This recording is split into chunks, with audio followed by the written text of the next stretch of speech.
श्री स्वामी समर्थ. कसे आहात? मजेत ना? आनंदी राहा. अवधूत चिंतन श्री गुरुदेव दत्त श्री स्वामी समर्थ महाराज की जय. श्री गुरुदेव दत्त. अक्कलकोट निवासी वासी सद्गुरुराज श्री स्वामी समर्थ महाराज की जय. श्री गुरुदेव दत्त. श्री गुरुदेव दत्त. गुरुपौर्णिमेच्या सर्वांना शुभेच्छा. कशी झाली गुरुपौर्णिमा साजरी? मस्त मजेत झाली ना? तर मला सांगायचं होतं की मी माझ्या चॅनलचं नाव चेंज केलं आहे. गुरुपौर्णिमेच्या दिवशी माझ्या चॅनलचं नाव मी ठेवलं आहे कोकण स्वाद बाय अमिता. यूट्यूबवरती तुम्ही सर्च मारा आणि सबस्क्राईब करा. तर तुमचा सपोर्ट असाच राहू दे आणि लवकरात लवकर माझे 100 सबस्क्रायबर पूर्ण होतील आणि तेव्हा मी तुम्हाला माझ्याबद्दल 100 सबस्क्रायबर पूर्ण होते तेव्हा मी तुम्हाला माझ्याबद्दल माझं शिक्षण काय आहे, मी काय करते, माझं काय आहे बॅकग्राऊंड, ते सर्व मी तुम्हाला सांगेन. तर तुमचा सपोर्ट हा असाच राहू दे आणि व्हिडिओ कंटिन्यू पहा. झुणका भाकरची रेसिपी काय केली आहे, स्वामींना प्रसाद दाखवणार आहे मी झुणका भाकर. तर कंटिन्यू राहा व्हिडिओमध्ये तुम्ही. चला मग चॅनलला नक्की विजिट करा. कोकण स्वाद बाय अमिता. गुरुपौर्णिमा तर माझ्या मिस्टरांनी दादरवरून ही अशी गुलाबाची छान सुंदर आणि खूप सुंदर अशी फुलं घेऊन आले होते गुरुपौर्णिमेला.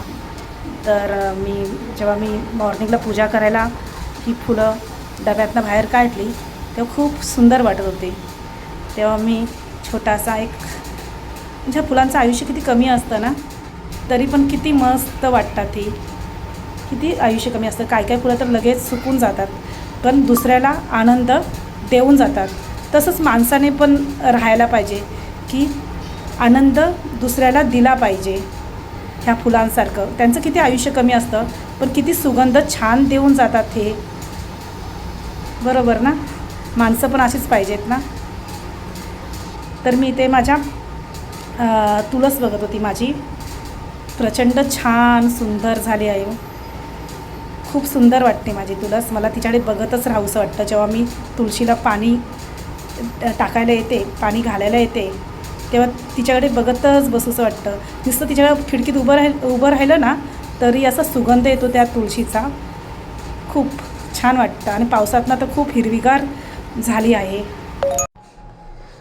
आजचा दिवससुद्धा माझ्यासाठी नेहमीसारखा सुरू झाला.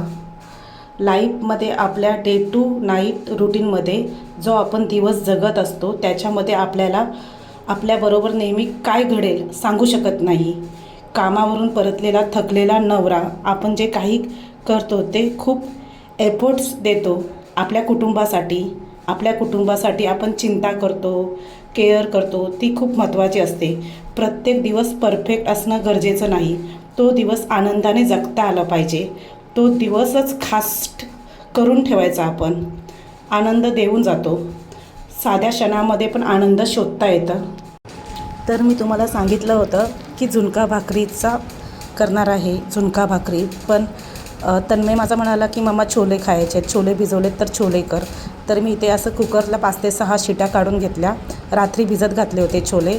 त्याला असं मस्त की कच्चा कांदा, कच्चा टॅमॅटो, लसूण, अद्रक याची पेस्ट बनवली, कोथिंबीर याची आणि मस्तपैकी असं गरम तेल झालं होतं. त्याच्यामध्ये मसाला परतून घेतला. जिरा राईची फोडणी दिली, कढीपत्ता याची फोडणी दिली आणि मस्तपैकी तडक्यामध्ये जो वाटलेली पेस्ट होती, मिक्सरमध्ये पेस्ट केली होती ती सोडून दिली.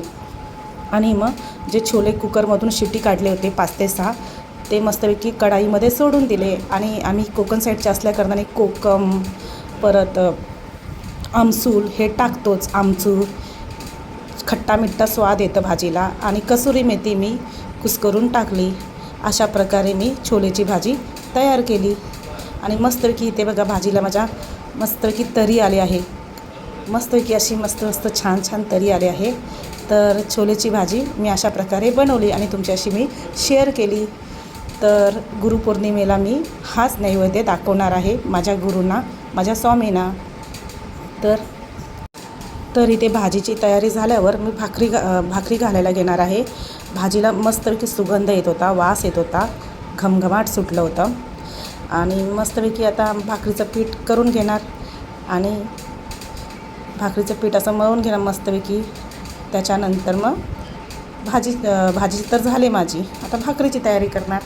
आता इथे भाजी माझी झाली आहे. मस्तपैकी गरम तरी आले भाजीला आणि इथे मी तवा गरम करत ठेवला आणि झटकन पटकन चटकन चटकन अशी भाकरी करणार आणि मस्तपैकी गरम भाजी आणि भाकरी खायला घेणार. झुणक्याचा बेत मी तुम्हाला नंतर कधीतरी दाखवेन. तर चला, माझा हा डेली व्लॉग असतो तो मी तुमच्याशी शेअर केला. माझी तब्येत ठीक नाही आहे म्हणून माझा आवाज असा येत आहे. सर्दी झाली आहे मला. तर कसा वाटला व्हिडिओ? हा आवडला असेल तर लाईक करा, कमेंट करा आणि सबस्क्राईब करा.